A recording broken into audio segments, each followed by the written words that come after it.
Hello and welcome student. आज हम हिंदी व्याकरण के अध्याय 10 क्रिया वर्ब पढ़ने जा रहे हैं।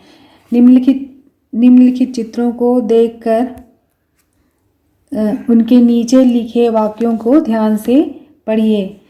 वर्षा हो रही है, छात्र पढ़ रहे हैं, माँ खाना पका रही है, बच्चा गेंद से खेल रहा है। ऊपर दिए गए चित्रों और वाक्यों में कर्ता कुछ न कुछ कार्य कर रहे हैं, जैसे वर्षा हो रही है, छात्र पढ़ रहे हैं, माँ खाना पका रही है, बच्चा गेंद से खेल रहा है। ये सभी रेखांकित शब्द वाक्य में किसी कार्य के होने या किए जाने का बोध करा रहे हैं, इसलिए इन्हें वाक्य में आने वाली क्रियाएं कहते हैं। क्रिया किसी काम के करने या होने का बोध कराने वाले शब्द को क्रिया कहते हैं। किसी काम के करने या होने का बोध कराने वाले शब्द को क्रिया कहते हैं।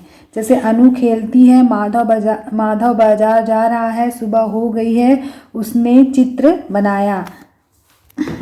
फिर है धातु क्रिया के मूल रूप को धातु कहते हैं, जैसे पढ़, खा, लिख, हंस आदि। इन्हीं धातुओं से क्रिया के विभिन्न रूपों का निर्माण होता है। उदाहरण स्वरूप पढ़ और खा धातु से बने क्रिया के विभिन्न रूप इस प्रकार हैं, जैसे पढ़ से पढ़ना, पढ़ता, पढ़ती, पढ़ते, पढ़ा, पढ़ी, पढ़ेंगे, पढ़ेगी, पढ़ेगा। खा से खाना, खाया, खाई, खाएंगे, खाते, खाता, खाती आदि। कर्ता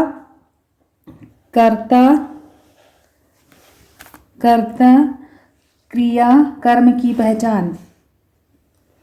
क्रिया का संपादन कर्ता के द्वारा पूरा होता है, बिना कर्ता के क्रिया नहीं हो सकती है। कर्ता ने जो करता है, और क्रिया वो जो काम उसका है वो क्रिया है, और कर्ता है जो काम करता है। अब इस वाक्य को ध्यान से देखिए। साहिल ने रंगों का प्रयोग कर सुंदर चित्र बनाया। इस वाक्य में कर्ता, क्रिया और कर्म तीन शामिल हैं। इस वाक्य में साहिल करता है, क्योंकि इसमें बिना साहिल के चित्र नहीं बन सकता। साहिल ने रंगों से चित्र बनाया, इसलिए रंग कर्म है। अर्थात कर्ता को क्रिया करने के लिए जिस चीज़ की आवश्यकता होती है उसे कर्म कहते हैं। साहिल द्वारा किया गया चित्र बनाना, अतः यह यहाँ बनाना क्रिया है।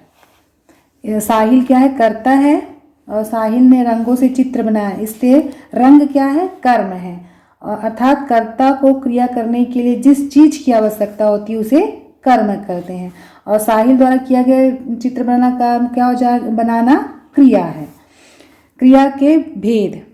क्रिया के मुख्य रूप से दो भेद होते हैं, याद रखिएगा। क्रिया के मुख्य रूप से दो भेद होते हैं, सकर्मक क्रिया और अकर्मक क्रिया। सकर्मक क्रिया जिस क्रिया में कार्य का प्रभाव कर्म पर पड़ता है, अर्थात जिस क्रिया को कर्म की आवश्यकता होती है उसे सकर्मक क्रिया कहते हैं। जैसे गीता पुस्तक पढ़ती है, तो कर्म पर प्रभाव पड़ रहा है ना पुस्तक पर, क्योंकि पुस्तक कर्म है, गीता करता है और पढ़ती क्रिया है।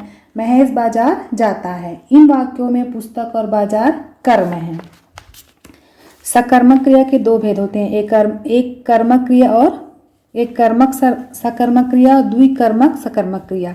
अकर्मक क्रिया जिन क्रियाओं को कर्म की आवश्यकता नहीं होती। अभी हम सकर्मक में पढ़े थे जिसमें कर्म की आवश्यकता होती है, जबकि अकर्मक क्रिया में कर्म की आवश्यकता नहीं होती, अथवा जिन वाक्यों में क्रिया का फल मुख्य रूप से कर्ता पर पड़ता है उसे अकर्मक क्रिया कहते हैं। जैसे महेश हंसता है, सूरज दौड़ता है, विनीता खेलती है। ठीक, अब आप देखिए नीचे निम्नलिखित वाक्यों को पढ़कर बताइए कि क्रिया अकर्मक या सकर्मक है। जैसे राम हंसता है, तो ये क्या है? अकर्मक। पिताजी अखबार पढ़ते हैं, तो इसमें कर्म की आवश्यकता है ना, अखबार कर्म है, तो ये सकर्मक है। फिर है सुंदर क्रिकेट खेलता है, इसमें क्रिकेट की कर्म है, तो ये सकर्मक है। माँ ने बुलाया, ये माँ ने बुलाया, इसमें भी सकर्मक है। बारिश होने लगी, सकर्मक क्रिया।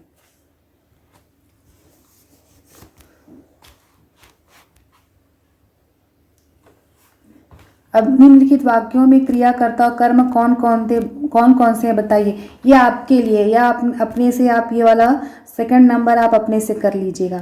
फिर थर्ड नंबर है रिक्त स्थान भरिए। विद्या खाना खाकर सो गई आएगा। नमन को खेलना अच्छा लगता है। झरना बहता है। फिर है सही विकल्प छांटिए। मोहन पढ़ने लगा, सकर्मक क्रिया होगा। मोहन पढ़ने लगा, सकर्मक क्रिया। राम ने राधिका को पढ़ाया, द्विकर्मक क्रिया है। ये क्या है? द्विकर्मक क्रिया। विशाल ने कपिल को रुपये दिए। विशाल ने कपिल को रुपये दिए, द्विकर्मक क्रिया। बंदर कूद रहा था, एक सकर्मक क्रिया।